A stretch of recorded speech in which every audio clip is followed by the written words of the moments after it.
Hi, everybody. The movie begins in Afghanistan. A sapper patrol is on its way to repair a stranded convoy.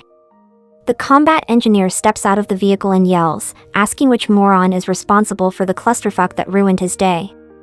The squad leader steps forward and admits it was him. It quickly becomes clear that the two are actually brothers. Then he teaches his little brother about the laws of science, specifically thermodynamics, saying that energy can't be created or destroyed, so it has to go somewhere.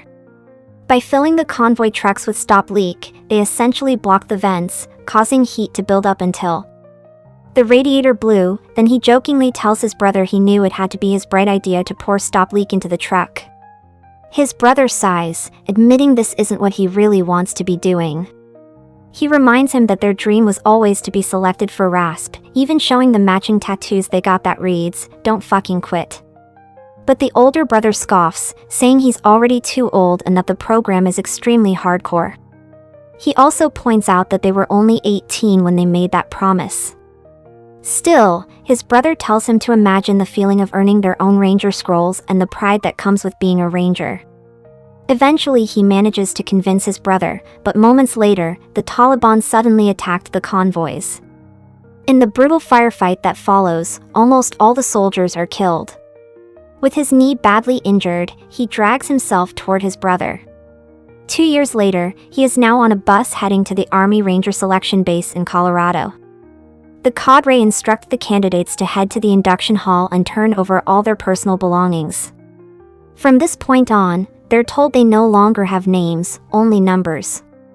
One of the sergeants notices that a candidate is a technical sergeant in the Air Force and tells him he will be assigned as a team leader. The candidate acknowledges this and is given the number 7. In another line, a sergeant reviews his application and notices that because of a previous leg injury, he had been denied 4 times before finally meeting the age cutoff. The sergeant informs him that as a patrol leader, he'll be expected to lead the team, but he turns down the offer. He is assigned number 81.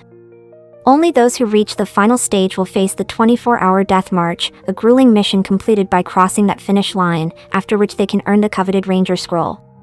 With that, the program officially begins. During the first week, several candidates are eliminated. The next 3 weeks are filled with brutal obstacle courses and exhausting drills, and anyone who fails to meet the standards is immediately cut from the program. By week 6, the candidates go through rope climbing, breaching drills, and rifle training. Many of them fail and are eliminated from the program. One night, 81 is haunted by a nightmare. He wakes up suddenly just as the sergeant storms in and orders everyone to get up, announcing that the final week has begun. During the next challenge, the candidates must walk underwater in the pool while carrying weights. Many of them surface early. As 81 struggles underwater, he begins thinking about his little brother. The memory pushes him forward. But eventually, he loses consciousness and is pulled out by 7. Sheridan tells First Sergeant Torres that he wants to speak with 81, saying the candidate seems to be a liability. Torres explains that they aren't concerned about his physical strength, but are rather worried about what's going on inside his head. Torres says that the training cadre officers informed them that 81 hasn't been sleeping well, and according to peer reviews, he isn't bonding with the other candidates. Torres adds that he avoids every opportunity to be a team leader, saying it isn't the hallmark of a stable candidate. In the end, only a handful of candidates, including 81, make it to the final round. Torres then explains the details of the final mission, which will be a simulation. A classified aircraft has been shot down behind enemy lines, and the Rangers are tasked with carrying out a reconnaissance and rescue mission. Their objective is to locate the crash site and destroy the aircraft before it falls into enemy hands. The squad will be given a single VHF radio to send regular situation reports. He then announces that 81 will serve as the team leader. 15 sarcastically remarks, "Great, the finish line guy." Torres reminds them that they have 24 hours to rescue the pilot, return to base, and cross the finish line. If they fail or get captured during a cadre ambush, the mission will be considered a failure. Sheridan adds that if they successfully cross the finish line, they will earn their Ranger Scrolls. The Death March mission officially begins. the Blackhawks drop the team deep into the Rocky Mountains. After landing, the team regroups and heads into the forest. 57 studies the map and tells the others that their target location is about 20 clicks west. 81 sets the watch to 24 hours and asks if anyone has any questions. Everyone stays silent. Then 7 stands up and tells the group that they are all here for a reason, and their goal is to earn the Ranger Scrolls together. 81 nods appreciatively at 7, and the team continues their journey. They climb up a rocky mountain and reach the top. Soon, evening slowly turns into night. 111 sends their situation reports to the cadre over the radio. 7 suggests that they take a short rest, pointing out that the cadre might be waiting near the river to ambush them. 81 agrees, saying they'll rest for only 20 minutes, while the others sleep. 81 stays on guard. 7 asks if he can ask him a personal question, but 81 simply replies, no. The team assumes the cadres must have noticed them stopping and used the flares. 81 immediately orders everyone to move. By morning, they finally spot the wreckage of the downed aircraft. 7 jokes that the cadres really went all out with the special effects. 81 warns that the cadres are probably waiting to ambush them upriver. He instructs 111 to send another situation report. Then he quickly lays out a plan. The demolition team will place explosives on the aircraft and detonate them from a safe distance. The explosion will likely draw the cadre's attention, so he assigns 4 soldiers to provide overwatch, places 3 soldiers downstream, and the rest of them upstream. Then 57 points out something strange. According to the briefing coordinates, the target position is off by a few 100 m. He also adds that his compass has started acting strangely. 1011 informs the team that he couldn't get a signal, only a strange sound. Despite that, the team continues with the plan.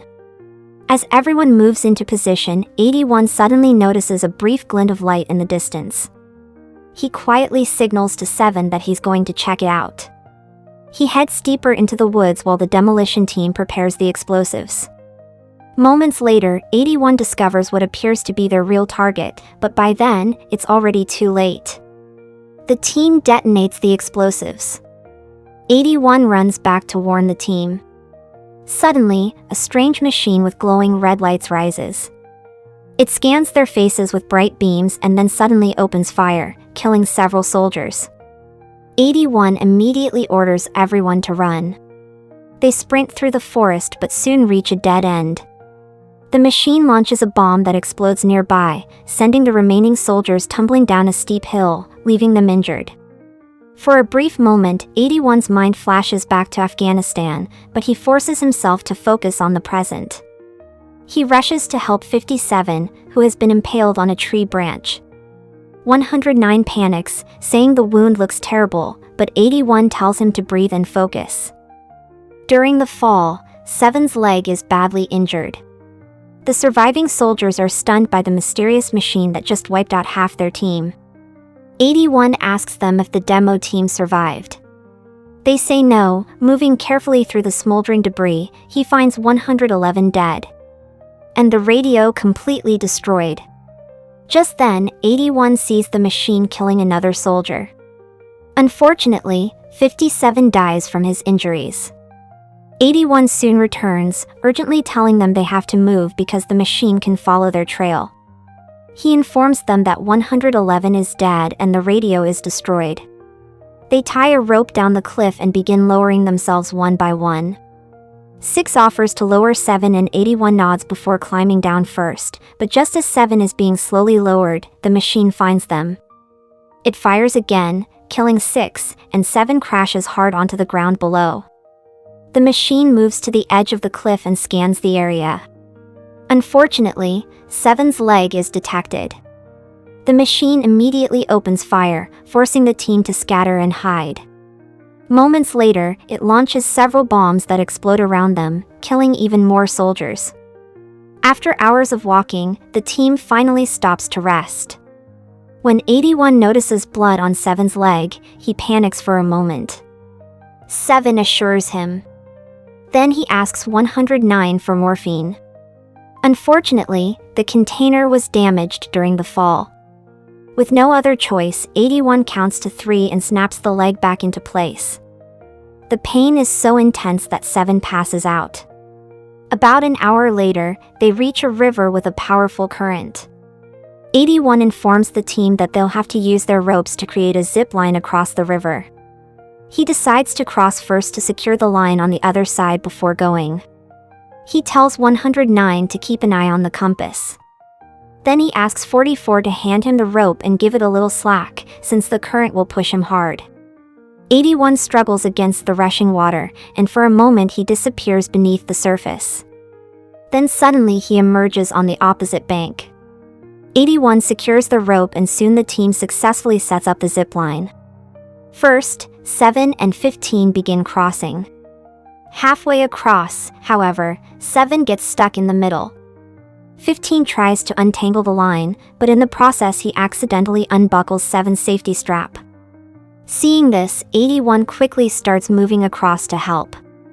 44 also rushes to assist.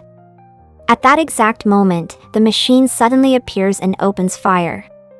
The soldiers lose their balance and fall into the raging river. The machine steps into the water and continues attacking them. 81's rope gets caught on a rock, so he quickly cuts himself free. Just then, the machine fires again, blasting him several meters away. Through the rushing water, 81 spots 7 and grabs onto him. A moment later, the remaining soldiers are swept over a waterfall. Underwater, 81 holds tightly onto 7. Minutes later, they are pulled out of the water by other soldiers. 44 stares in shock when she sees 60 because they assumed he was dead. 60 explains that when the machine first attacked them, he was knocked into the rapids and carried far downstream. Then he decided to head toward the village, and that's when he spotted the team crossing the river. He also reveals that earlier, he saw the operation plan inside Torres's office, but right now it's not about them. They have to get 7 back to base and warn everyone about the machine. Determined, the team try to start up the truck, but the engine won't turn over. 81 says that because the truck was in a slanted position, the fuel line might have dried out. 15 immediately says they just need to reprime the lines. When 81 looks at him in surprise, 15 explains that he used to be a wheel mechanic. A moment later, the engine roars to life. They manage to free the truck that was wedged between the rocks. Suddenly the machine appears, launching bombs toward them. 60 informs 81 that the truck has no ammo loaded. 15 volunteers to go back and get it, despite 81 ordering him not to. 15 grabs the ammo and runs back. Just as a shot hits him, 44 floors the truck, pushing the vehicle as hard as it will go. They load the ammunition and open fire on the machine, but no matter how many shots they land, it doesn't seem to take any damage. The truck quickly becomes heavily damaged. Then the machine suddenly stops advancing toward them and instead launches a barrage of bombs. 44 struggles to control the vehicle as explosions detonate all around them. Then she steers the truck through the dense forest. For a brief moment, everyone breathes a sigh of relief when they can't see the machine anymore, but the relief doesn't last. The machine was waiting for them at the top of the mountain. It suddenly launches itself down the slope and begins attacking them again. 81 tells 109 to aim for the gap between the machine's plates. 109 tries to get a clear shot, but in the process, he loses his arm. The machine proves to be far too powerful. During the chaos, 81 also loses 7. Desperate, he grabs a gun and fires at the rocks, triggering a small rock slide that crashes onto the machine. He shouts for 44 to stop the truck, but when he looks over, he realizes she's already dead. Moments later, the truck crashes and explodes. Sometime later, 81 regains consciousness and slowly makes his way across the rough terrain, passing the bodies of his fallen teammates. When he reaches the rocks, he notices the machine is missing its other half, and then he spots that half in the distance communicating with something in outer space. A few feet away, he spots 7, still alive. The machine begins moving toward them, so 81 drags 7 to a safer spot. At that moment, the rain begins to pour, making the climb even harder. Exhausted and overwhelmed, 81 screams in pain and frustration, then his watch beeps. The 24 hours for completing the mission have officially run out. He breaks down and cries. 81 climbs down into the quarry and enters the building. Inside, he gathers some explosives. Then he finds the controls for a massive stone crusher and switches it on. Meanwhile, the machine reaches 7. Just before it attacks, 81 makes a loud noise to get its attention. The machine turns and begins moving toward the building instead. As it scans the structure, the explosives planted by 81 detonate. 81 quickly jumps into a bulldozer and rams the machine, pinning it against the mountainside. As the stone crusher runs, rocks pour down and block the machine's venting system, causing it to overheat and overload. He jumps out of the vehicle just seconds before the machine explodes into pieces. But the bombs inside the machine spill out and scatter across the ground. A news report soon confirms the terrifying truth. NASA reveals that the asteroid had split into countless pods, now scattered across the globe. Each pod transformed into a deadly machine, attacking civilians and military bases alike. Sheridan then gathers the Rangers and announces that they are the spearhead of Operation Global Shield, which has just gone live. They will be dropped on the outskirts of the city, and their mission is to evacuate civilians and clear the way for heavy ordnance. Sheridan looks at 81, and he steps forward to address the Rangers. He tells them that no matter how hurt they are, and no matter how tired they feel, they must never give up. Like and subscribe for more interesting movie like this. Turn on notifications and leave a like to help the channel out. Thank you for watching.